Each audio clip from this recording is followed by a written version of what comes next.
Hello and welcome to Akivata Reviews, and today we'll be taking a look at a comparison between the 2013 Toyota Corolla Axio and the 2013 Nissan Sylphy. So if you have around 1 million shillings and you are planning to buy a reliable, full efficient saloon, then I think you should be having these two vehicles in your shortlist. We'll be comparing them in terms of the insurance cost, the purchase costs, engine options, and much more. So stay tuned. I would also appreciate it if you would kindly consider subscribing to the channel for more informative content on cars, and you can also kindly support the channel by donating. The details are in the description box. So let's begin with the insurance costs. As for the third-party insurance, it is 7,000 shillings across the board. As for comprehensive insurance, the Axio will cost around 45,000 shillings per annum, while the Sylphy will cost around 40,000 shillings per annum. So the Sylphy is a bit affordable to insure compared to the Axio. In terms of the purchase cost, expect to drive away both of them from around 1 million shillings. This will depend on the mileage, the overall condition of the vehicle, as well as the features. Moving on to the engine options, the Axio has got three options. There's a 1.5 liter, a 1.8 liter, and a 1.5 hybrid. And this hybrid that is in the Axio is the one that is in the Aqua, so they share the same hybrid power plant. The Axio is also available in all-wheel drive. As for the Nissan, it's only available in a 1.8 liter 4-cylinder engine, and you can only get it in front-wheel drive. Moving on to the gearbox, the Axio has a 5-speed manual transmission as well as a continuously variable transmission, or a CVT. And the Nissan Sylphy has only one option, which is a CVT. In terms of the fuel consumption, the 1.5 liter in the Axio will achieve around 18 kilometers to the liter. The 1.8 will get around 14.5 kilometers to the liter. And lastly, the 1.5 liter hybrid will achieve around 34 kilometers to the liter, which is quite impressive. In fact, if driven well, it can slightly exceed that figure, especially in town. As for the 1.8 liter in the Sylphy, expect to achieve around 15 kilometers to the liter. The Corolla Axio has got a 50 liter fuel tank, and the Nissan Sylphy has a 52 liter tank. So how much will it cost to service these two vehicles?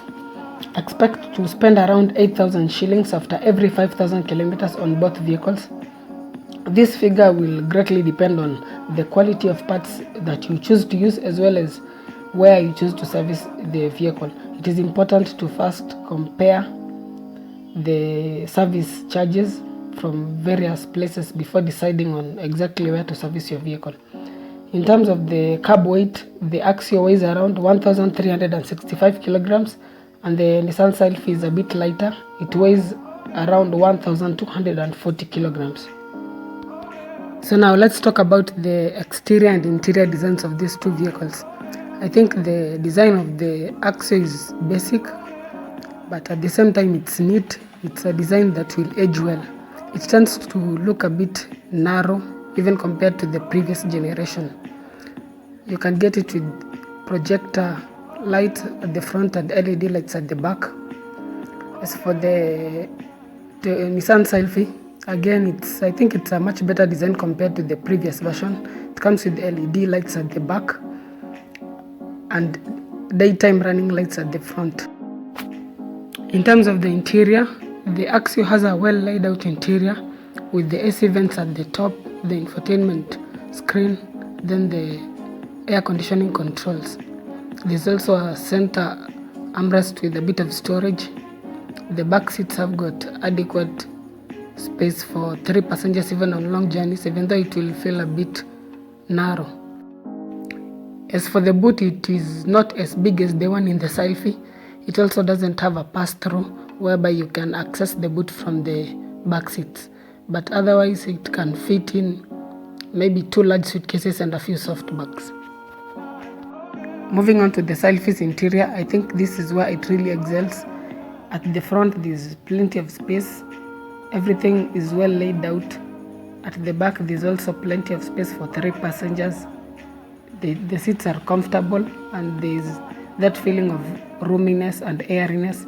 There's also rear AC vents and storage pockets at the back of the front seats. The aperture of the boot is quite wide, so loading in items will not be a problem. There's also a pass-through where you can access the boot from the back seats, and the size of the boot is quite good. It's large and wide compared to that of the Axio. Now, what are the strengths and weaknesses of each of these vehicles? Let's begin with the Toyota Axio. The engine in this car is used in many other Toyotas, so it's an engine that has been tried and tested, and it has stood the test of time. With just regular maintenance, it can stay for 5, 6, 7, 8 years, and even after all that time, it will still have a lot of life left in. So all that is needed is just the regular maintenance. Ensure that you service it after every 5,000 kilometers, and the parts that you use should be genuine. The only issue that I can point out in the Axio is that it will tend to vibrate, especially when idling, but that is a minor issue, and it's an issue that is common in many other Toyotas. As for the Nissan Sylphy, the only issue is the CVT gearbox. You have to be careful with it, avoid hard accelerations, and if possible, I would advise that you should install a transmission coolant, because if you buy a Nissan Sylphy and you're planning to do long distances with it, then there is a chance that the transmission might fail. So apart from that, it's quite a good vehicle. It's very comfortable and very spacious. Now finally, let's look at the extra features that you can get in each of these vehicles. For the Toyota Axio, there are fog lights, a navigation system, a rear spoiler, alloy rims, push start, and cruise control. As for the Nissan Sylphy, there are a lot of options, including a sunroof, rear AC vents, fog lights, smart start, xenon headlights, curtain airbags, electric driver's seat, an infotainment screen, alloy rims, and a dual zone AC. So thank you for watching. I hope that this has been helpful. If there's anything that I've not covered, feel free to let me know in the comment section, or you can as well use the email. I'll leave it in the description box. So these are vehicles that are very reliable if they are well maintained. They are very fuel efficient, especially for the hybrid variant in the Axio. They are both comfortable on the highway, especially the Nissan Sylphy. And in terms of the resale value, the Axio has got much better resale value compared to the Sylphy, and the spare parts are also widely available and affordable. If I were to buy either of these two vehicles, I think I would go with the Nissan Sylphy. It comes with so many features and it's very comfortable on the highway. I would not mind so much about the resale value. So let me know what your pick would be between these two. Stay safe, stay healthy.